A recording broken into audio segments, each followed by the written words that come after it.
마가복음은 이렇게 시작했었어요. 1장 1절에 하나님의 아들 예수 그리스도의 복음의 시작이라. 하나님의 아들 예수 그리스도의 복음, 예수 그리스도가 복음 그 자체다, 이제 이런 의미였어요. 근데 오늘 본문의 말씀에 보면 그 예수님께서 갈릴리에 오셔서 하나님의 복음을 전파하셨다, 이렇게 되어 있어요.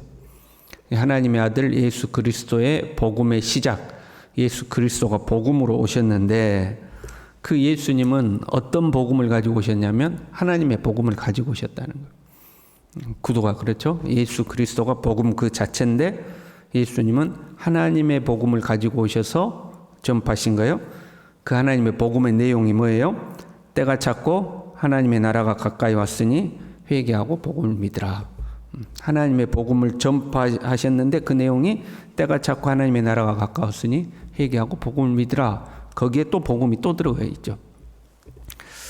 하나씩 봐볼까요? 때가 찼다. 무슨 때가 찼을까? 보통 때가 차고 하나님의 나라가 가까이 왔다 그러면 종말의 때를 쉽게 생각해요. 하나님의 심판의 때가 가까이 왔다, 이렇게 생각하기 쉽죠. 근데 여기서 때라는 것은 갈라디아서 4장 4절에요. 때가 참에 하나님이 그 아들을 보내사 여자에게서 나게 하시고, 똑같이 때가 찼다 이렇게 나와요. 근데 때가 차서 어떻게 했어요? 예수 그리스도가 이 땅에 오셨다 하는 거죠. 여기서 말하는 때란 예수 그리스도의 때를 의미하고 있습니다. 그동안은 어떻게 보면 불완전한 제사, 불완전한 제사함, 불완전한 구원의 방편으로 살았죠. 제사 제도를 통해서 짐승의 피를 가지고 죄를 속죄했지 않습니까? 그건 완벽하지가 않습니다. 불완전한 겁니다. 그 불완전한 속죄와 불완전한 제사함 속에서 살았는데 사실 이 짐승의 피로는 우리의 죄를 온전히 깨끗하게 할 수 없었는데 하나님이 간과하셨죠. 넘어가 주신 거예요. 하나님 봐주시고 예수 그리스도의 때를 기다리신 거예요. 그런데 이제는 온전한 제사함, 온전한 구원의 길이신 예수 그리스도가 오신 거죠. 그때가 왔다는 것을 말해요. 온전하신 예수 그리스도, 온전한 제사함의 구원자이신 예수 그리스도의 때가 되었다. 그때가 되었다 하는 거죠. 그럼 불완전한 것으로 살다가요, 진짜가 와요. 그럼 뭐라 그래요? 보통 우리 야 이번엔 진짜다, 이번엔 진짜다, 정신 바짝 차려 그러잖아요. 지금 그런 의미예요. 진짜가 가까이 왔으니, 진짜가 왔으니 회개라, 정신 똑바로 차리라, 이제 이런 뉘앙스인 거죠. 때가 차고 하나님의 나라가 가까이 왔다. 하나님의 나라가 가까이 왔다 하는 거죠. 그럼 이 하나님의 나라는 뭘 의미할까? 하나님의 나라 또는 천국이라고 말하기도 하잖아요.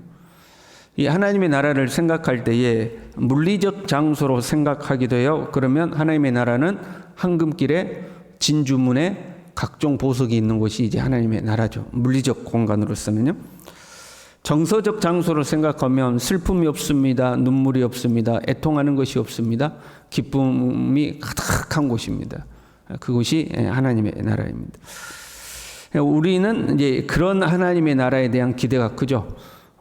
아픈 것도 없고 슬픈 것도 없고 기쁨이 가득하고 황금길을 거니는 그런 하나님의 나라를 기대하기 쉬운데, 그런 하나님의 나라는 종말론적인 개념인 거죠. 이 땅이 아니라 죽어서 가는 곳. 그렇잖아요. 죽어서 가는 하나님의 나라로 생각하기가 쉽죠. 그러한 하나님의 나라와 함께 이 땅에서 이루어지는 하나님의 나라가 있어요. 죽어서 가는 하나님의 나라 분명히 존재하잖아요. 그러나 지금 이곳에서 이루어지는 하나님의 나라가 있죠.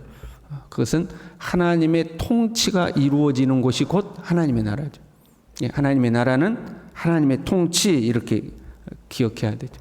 하나님의 보좌도 하나님의 통치의 개념이죠. 보좌란 통치하는 그 자리를 보좌라고 그러니까. 하나님의 나라가 가까워 왔다 그러면 하나님의 직접적인 통치의 시대가 가까이 왔다 그런 말이에요. 하나님이 우리를 직접 다스리시는, 하나님이 직접 우리를 통치하시는 그 날이 가까이 왔다 하는 거죠. 우리가 찬양하잖아요. 내 주 예수 모신 곳이 그 어디나 하늘나라. 그러면 그 찬양의 내용도 그 어디나 하늘나라라는 것은 우리가 보통 이제 정서적 개념으로 이해를 하죠. 슬픔과 아픔이 없고 마음의 평안이 주어지고 괴롭고 힘든 세상이지만 내 주 예수 모신 곳에 기쁨이 있고 감사가 있다. 이제 정서적 개념이잖아요. 그것과 함께 동시에 내 주 예수 모신 이곳이 나를 다스리신 하나님의 통치가 이루어지는 곳이다. 이제 이런 의미를 가지고 있는 거예요. 우리가 마음의 보좌에 예수님을 모신다. 그건 무슨 말이에요? 우리가 아이들에게 예수님 어디 있어? 내 마음속에 있어요. 이렇게 하잖아요. 단순히 내 마음이라는 공간에 예수님이 계신다는 의미가 아니고 나의 마음의 보좌에 자정하셔서 나를 다스리신다. 이제 이런 의미. 하나님의 통치가 이루어지는 거죠. 근데 이제 마태복음에 보면, 이제 마가복음에 기록이 안 돼 있지만 마태복음에 보면 세례 요한도 메시지를 전했어요. 회개하라, 천국이 가까이 왔느니라. 여기서 말하는 하나님의 나라는 무엇일까? 회개하라, 천국이 가까이 왔다. 요한도 외쳤잖아요. 그 요한이 말하는 천국이란 메시아를 의미하고 있는 거죠. 요한은 지금 누구를 기다리면서 이 메시지를 전한 거예요? 오실 메시아를 기다리면서 회개하라, 천국이 가까이 왔다. 내 뒤에 오시는 이가 있다. 그분이 가까이 왔다. 이제 그걸 전한 거잖아요. 세례 요한에게 있어서 천국이란 메시아를 의미하는 거예요. 그 메시아가 오는 거죠. 근데 그 메시아란 뭐예요? 그 메시아는 임마누엘로 오신 거예요. 하나님이 우리와 함께 하심으로 온 거죠. 그 메시아가 우리와 함께 하셔서 뭐 하는 거예요? 우리랑 그냥 먹고 마시고 노는 거 아니잖아요. 메시아가 오셔서 우리를 통치하신다 이런 거죠. 세례 요한의 천국도 하나님의 통치를 의미하는 거예요. 약속된 메시아가 가까이 오셨다. 그분이 오시면 우리를 통치하신다 하는 의미죠. 예수님에게 있어서 하나님의 나라란, 지금 예수님도 하나님 나라를 이야기하죠. 그 예수님은, 세례 요한은 메시아가 오신다, 천국이 가까이 온다 외쳤어요. 그 예수님은 그 세례 요한이 외쳤던 그 하나님의 나라로 오신 거잖아. 그 메시아로 오셨지 않습니까? 그럼 예수님 뭐라고 전해야 돼요? 회개하라, 이미 메시아가 왔느니라 그래야 되죠. 회개하라, 하나님의 통치자인 나를 받아들여라, 그래야 맞지 않겠어요? 그런데 가만 보면 미래형이에요. 하나님의 나라가 가까이 왔다 이렇게 이야기해요. 예수님은 이미 오셨는데 하나님의 나라가 가까이 왔다 그렇게 이야기하고 있잖아요. 예수님은 무엇을 염두에 두고 하나님의 나라가 가까이 왔다고 했을까? 사실 예수님은 이 땅에 우리의 죄를 담당하기 위해서 오신 거죠. 예수 그리스도를 통해서 온전한 대속, 온전한 죄 씻음, 우리는 그로 말미암아 온전한 죄 사함을 받는 거죠. 예수님을 이루신 것은 우리의 죄 사함, 속죄, 그걸 온전히 이루신 거 아니잖아요. 그러면 예수 그리스도의 통치는 언제 이루어지는가? 성령의 임재를 통해서 하나님의 통치가 이제 실행이 되죠. 예수 그리스도가 우리의 모든 죄를 속하고 부활하시고 승천하시고 그 뒤에 성령이 오셔서 각자의 마음 속에 성령이 임재하시고 그 성령을 통해서 하나님의 통치가 이제 시작되지 않습니까? 돌판에 새겼던 율법을 우리의 마음판에 새기고 우리로 하여금 하나님의 말씀을 지켜 살아갈 수 있도록 하시는 거죠. 에스겔 36장 26절부터 보면요. 또 새 영을 너희 속에 두고 새 마음을 너희에게 주되 너희 육신에서 굳은 마음을 제거하고 부드러운 마음을 줄 것이며 또 내 영을 너희 속에 두어 너희로 내 율례를 행하게 하리니 너희가 내 규례를 지켜 행할지라. 너희 마음속에 내 율례를 두고 너희는 그걸 지켜 행한다. 성령을 통해서 하나님의 통치가 온전히 이루어지는 거죠. 복음은 하나님의 복음으로 시작해서 예수 그리스도께서 완성하시고 성령을 통해서 실행되는 거예요. 삼위의 하나님께서 함께 일하시는 거죠. 그 하나님의 통치가 성령을 통해서 우리에게 이루어지는 거예요. 여러분, 복음이란 하나님이 통치하신다 하는 거예요. 그게 복음이에요. 하나님이 통치하신다. 이게 복음이에요. 이사야 52장 7절에요. 좋은 소식을 전하며 평화를 공포하며 복된 좋은 소식을 가져오며 구원을 공포하며 시온을 향하여 이르기를, 지금 이제 복음을 전하는 거잖아요. 복된 좋은 소식을 전하는데 그 내용이 뭐예요? 네 하나님이 통치하신다 하는 자의 산을 넘는 발이 어찌 그리 아름다운고. 복음이란 하나님이 통치하신다. 돈 많이 벌었다. 그것도 좋은 소식이긴 하죠, 여러분. 아픈 사람이 건강해졌다. 그것도 좋은 소식이긴 하죠. 막혔던 길이 열리고 형통해졌다. 그것도 좋은 소식이긴 해요. 그러나 여러분, 그것들이 아무리 많아도 풍요롭고 형통하고 건강해도 하나님의 통치를 벗어나면 다 저주예요. 그렇잖아요. 돈 많은데 하나님의 통치를 안 받아. 몸뚱아리 건강한데 하나님의 통치를 안 받아. 그럼 다 저주예요. 복음은 하나님이 통치하신다는 거예요. 내가 지금 비록 광야의 길을 걷고 있다 할지라도, 때로는 빈곤할지라도, 굶주릴지라도 여호와가 나를 다스리신다. 예수 그리스도가 나의 왕으로서 나를 통치하신다. 그것이 복된 길이다 하는 거죠. 그게 복음인 거죠. 그 하나님의 통치를 받는 것에는 선행 조건이 있어요. 거기에 선행 조건이라는 거죠. 때가 찼고 하나님의 나라가 가까이 왔으니 하나님의 너희들의 직접 통치, 성령을 통한 직접 통치가 가까이 온 거잖아요.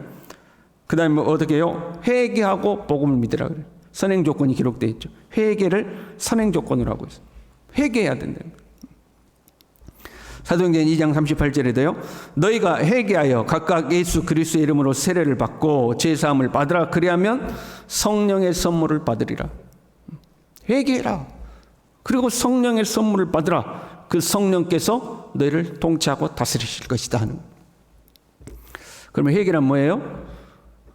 회개란 아주 근원적이고 본질적인 회개란 내가 내 자신의 주인이 되어 살았던 삶을 돌이키는 걸 말해요. 그렇잖아요. 죄의 시작이 거기에서 시작하잖아요. 하나님이 우리의 주인이시는데, 하나님이 우리를 다스리시는데 뱀이 네가 하나님과 같이 되어라 하는 그 유혹에 빠져서 하나님을 배신하고 우리가 통치하는 그 자리에 우리 스스로가 올라간 거잖아요. 그게 우리의 근원적인 죄죠. 그게 회개란 우리 스스로 올라갔던 우리의 보좌에서 내려오는 거예요. 내 자신이 그 보좌에서 내려와서 무릎을 꿇고 그 보좌를 예수 그리스도께 드리는 거죠. 그게 회개죠. 이제는 내가 나의 주인으로 살지 아니하고 예수 그리스도가 나의 주임 되심을 온전히 믿고 고백하고 예수님께서 나를 통치하시도록 그 발밑에 내려와 무릎을 꿇고 엎드리는 거, 그게 이제 회개인 거죠. 그렇게 마음의 보좌에서 내려와 예수 그리스도께 보좌를 넘겨준 사람, 그 사람에게 성령의 통치가 이루어지는 거죠. 성령께서 우리를 가르치시고 지도하시고 다스려 주시는 거죠. 우리는 이 마음의 보좌에서부터 매일 순간 내려와야 돼요. 우리의 죄의 본성은 내려왔다가 또 다시 올라가려고 그럽니다. 내려왔다가 다시 그 마음의 보좌로 다시 슬금슬금 기어 올라가는 거예요. 그럼 매 순간 매일처럼 우리 자신을 점검하고 그 마음의 보좌에서 우리는 철저히 내려와서 무릎을 꿇고 예수 그리스도께 마음의 보좌를 드리고 나를 다스려 주시옵소서, 나를 통치하여 주옵소서, 매일처럼 주님께 보좌를 내어 드리는 거죠. 이것이 복음의 길이요 복된 길인 줄로 믿습니다. 기도하겠습니다. 하나님 아버지, 때가 찼고 하나님의 나라가 가까웠으니 회개하고 복음을 믿으라 하였습니다. 주님, 철저히 우리 자신을 마음의 보좌에서부터 끌어내리고 예수 그리스도가 나의 온전한 주인이 되며 주님께서 우리를 온전히 통치하는 하나님의 통치가, 성령을 통한 하나님의 직접적인 통치가 우리의 삶에 온전히 이루어질 수 있도록 우리 모두를 축복하여 주시옵소서. 예수님의 이름으로 기도 올리옵나이다. 아멘.